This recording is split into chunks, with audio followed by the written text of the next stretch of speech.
araw, pag-uusapan natin how to find the slope of a line given the graph. So in our previous lesson, we discussed that slope is steepness of the line. So in this lesson, focus tayo sa definition ng slope, which is slope is said to be change in y over change in x. So, ang gagamitin lang natin dito na pattern is the rise over run. So, when we say change in y over change in x, tinatawag din siyang rise over run. Wherein, kukunin natin yung ratio nung change in y over change in x using this pattern. We have two different numbers. Kapag tayo, ang direction natin ay pataas, meaning, ang numbers natin ay positive. Then, kung tayo naman ay pababa, that means negative. Then in run, meron naman tayong to the right, or yung positive, and to the left, or negative. So mamaya, magbibigay tayo ng example niyan, which is yung nandito sa baba, 1 to 4. So, unahin natin yung number 1. So, paano ba natin makukuha yung slope given only the graph? So, since meron tayong two ordered pair dito, the other way para makuha to, which is from the first lesson, is to use the slope formula.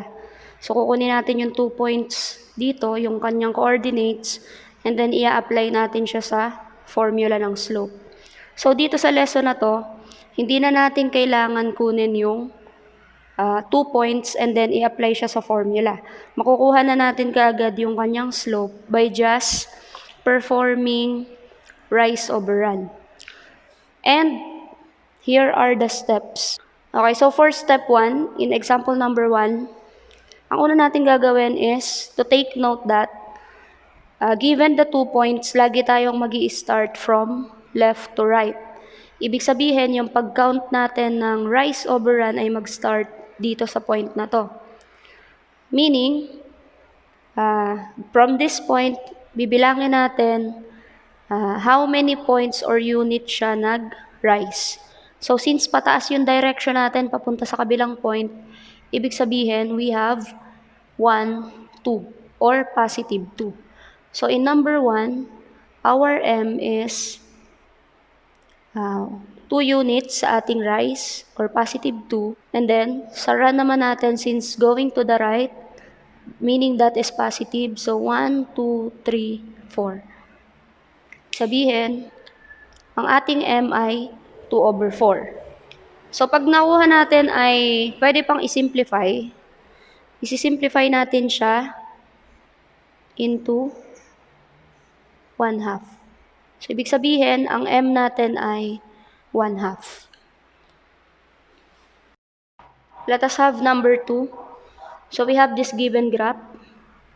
Ganun ulit, but take note that lagi tayong mag-start from left to right. Ibig sabihin, we will start counting the change in y over change in x from this point going to this point.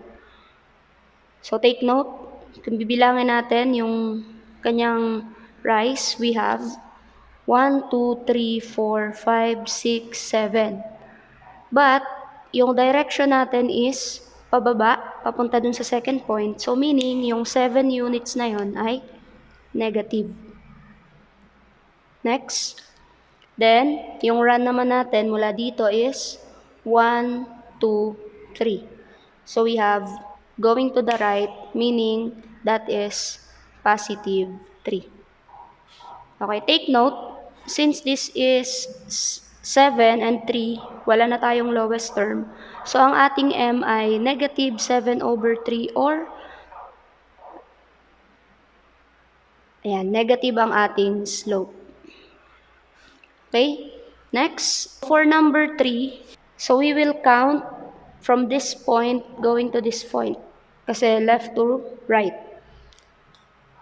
Since ang ating line or graph ay horizontal, ibig sabihin, wala tayong rise papunta dun sa second point. Ibig sabihin lang nun, we have 0. Then, since papunta dito sa point na to, meron tayong 1, 2, 3, 4, 5, 6, 7. 7 units, which is positive kasi going to the right. Ibig sabihin, pag sinimplify natin ang ating m, 0/7 is also equal to 0. Okay, next. For the last number, number 4, ang ating graph ay vertical. So ano naman kaya ang wala dyan? Tingnan natin. From this point going to this point, or from this point going up. So kahit anong mauna, since vertical naman ang ating graph. So if we're going to start from this point, meron tayong how many units papunta sa second point. So we have 1, 2, 3, and 4. Ibig sabihin, 4 units, which is negative since dito tayo nagsimula. So we have negative 4. And then, wala na tayong unit sa denominator which is run kasi yung ating point ay or graph ay naka-vertical. Ibig sabihin lang nun, ang denominator natin ay 0. So, our slope is undefined. So, pwede po yun mangyari.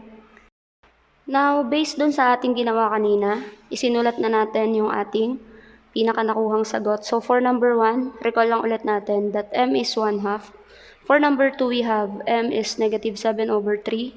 Then for number 3, m is 0. And for number 4, m is undefined. In these 4 examples, I already introduced to you the different types of slope.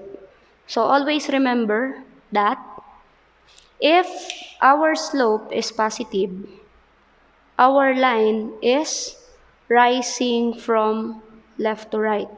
Then para naman sa ating example number 2, ito yung other types of slope which is negative. So ano naman yung na-observe nyo dyan? Ibig sabihin, if the graph given is falling from left to right, ibig sabihin ang ating slope ay negative. So falling from or falls from left to right, our slope is negative. Next, dito naman sa ating number 3, observe that naging 0 ang slope nung ang ating graph ay horizontal. Ibig sabihin, every time na ang graph nyo ay horizontal, you already know that the slope will be 0. Okay, so ibig sabihin, hindi nyo pa ginagraph hindi nyo pa kinukuha yung slope, alam nyo na kaagad kung siya ba ay 0, positive, or negative. And then for our last example, kailan naman siya nagiging undefined? If the graph is vertical. So kahit saang pwesto dyan sa ating Cartesian, basta ang graph ay vertical, our m is undefined. So the graph is vertical. Okay, so that's the 4 types of slope based sa ating example.